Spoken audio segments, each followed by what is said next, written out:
तो अब 10th number के क्वेश्चन की बात करते हैं। आप बोर्ड स्क्रीन पे देख सकते हैं, लिखा क्या गया है कि the diagonal of a quadrilateral A B C D intersect each other at point O such that A O upon B O is equal to C O upon D O. ये हमसे बोल रहा है, ठीक है।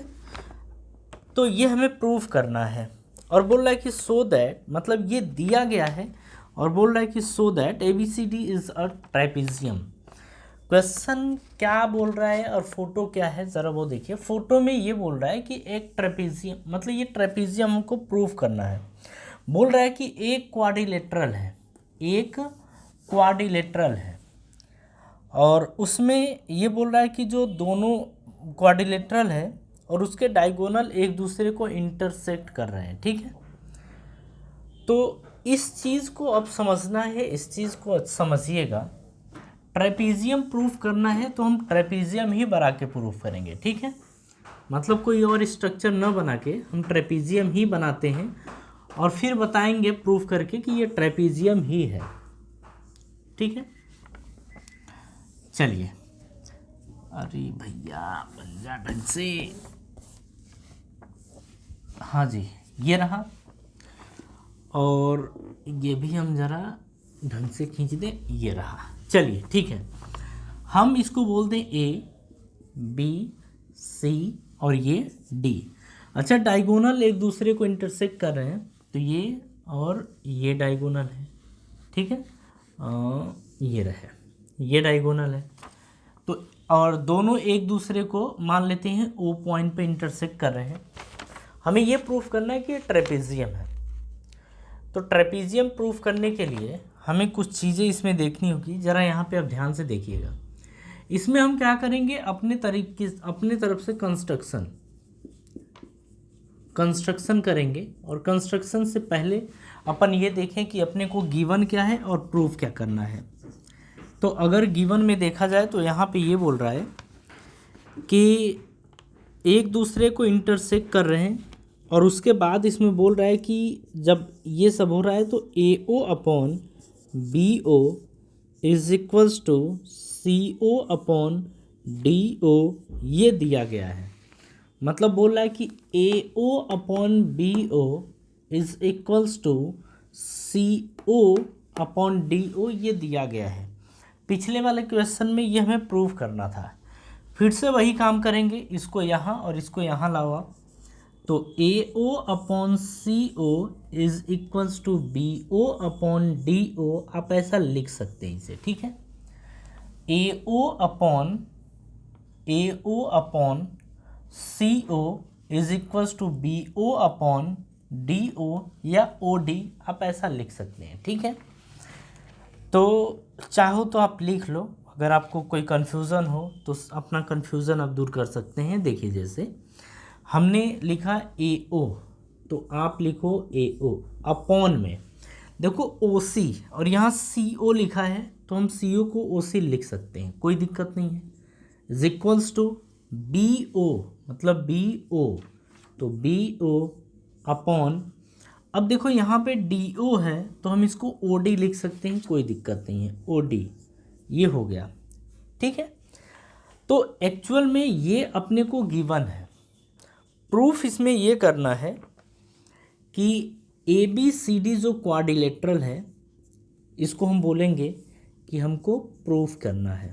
प्रूफ क्या करना है कि जो ये क्वाड्रिलेटरल है ए बी सी डी, ये एक ट्रेपेजियम है, ये एक ट्रेपेजियम है, ये हमें प्रूफ करना है, ठीक है। अब इस चीज़ को आप समझिए कैसे प्रूफ करेंगे।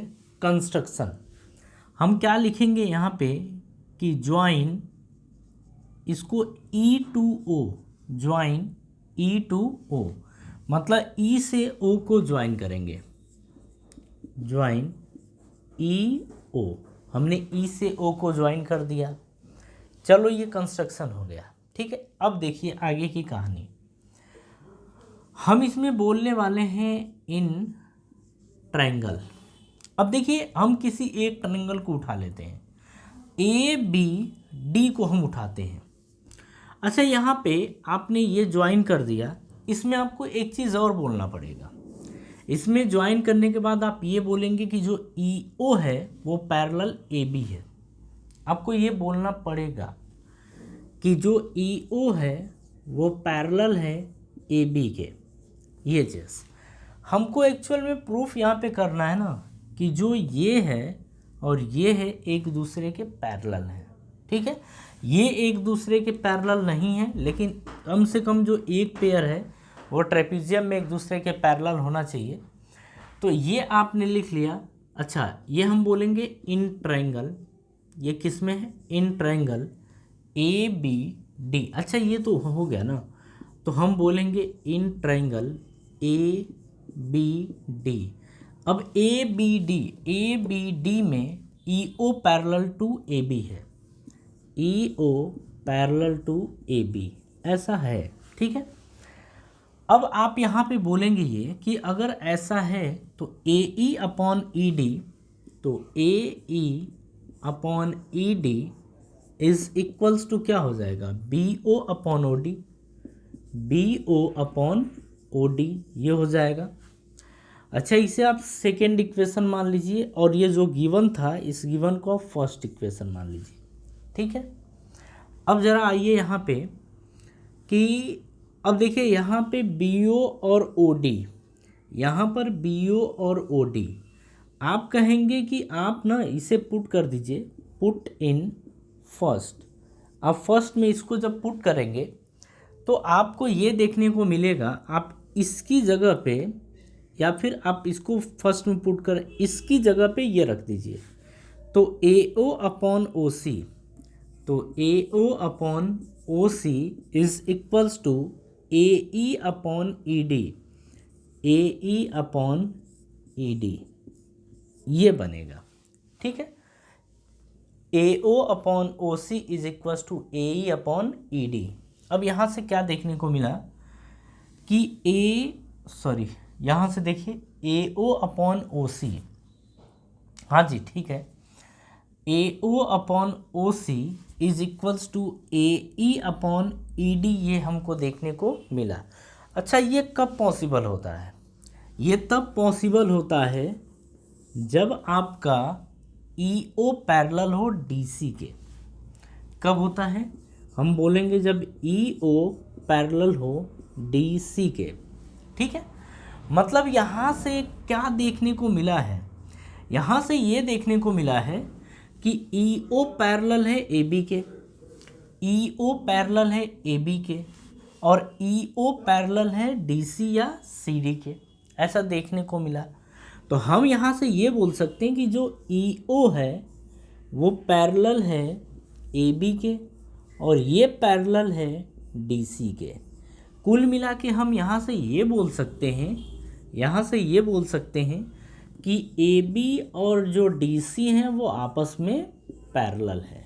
ठीक है, तो ट्रेपीजियम के केस में ऐसा ही तो होता है कि एक जो साइड होती है, मतलब कि कम से कम एक पेयर पैरेलल होना चाहिए। चार साइडों में दो साइडें एक दूसरे के पैरेलल होनी चाहिए, यह ट्रेपीजियम की कंडीशन होती है। ठीक है, तो फिर आप यहाँ से इसके बाद क्या बोलने वाले हैं? जब ये चीज़ें आपको देखने को मिल जाएगी तो आप यहाँ से बोलेंगे देयरफॉर जो ये क्वाड्रिलेटरल ABCD है, ABCD इज़ अ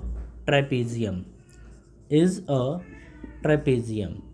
देखो, कुल मिला के अपने को प्रूफ यही करना था, कि अगर ये इसके पैरेलल है तो ये इसके पैरेलल होगा कि नहीं होगा। अगर ये इसके पैरेलल हो गए, मतलब DC और AB एक दूसरे के पैरेलल हो गए, तो हम बोल देंगे कि ये ट्रेपीजियम है।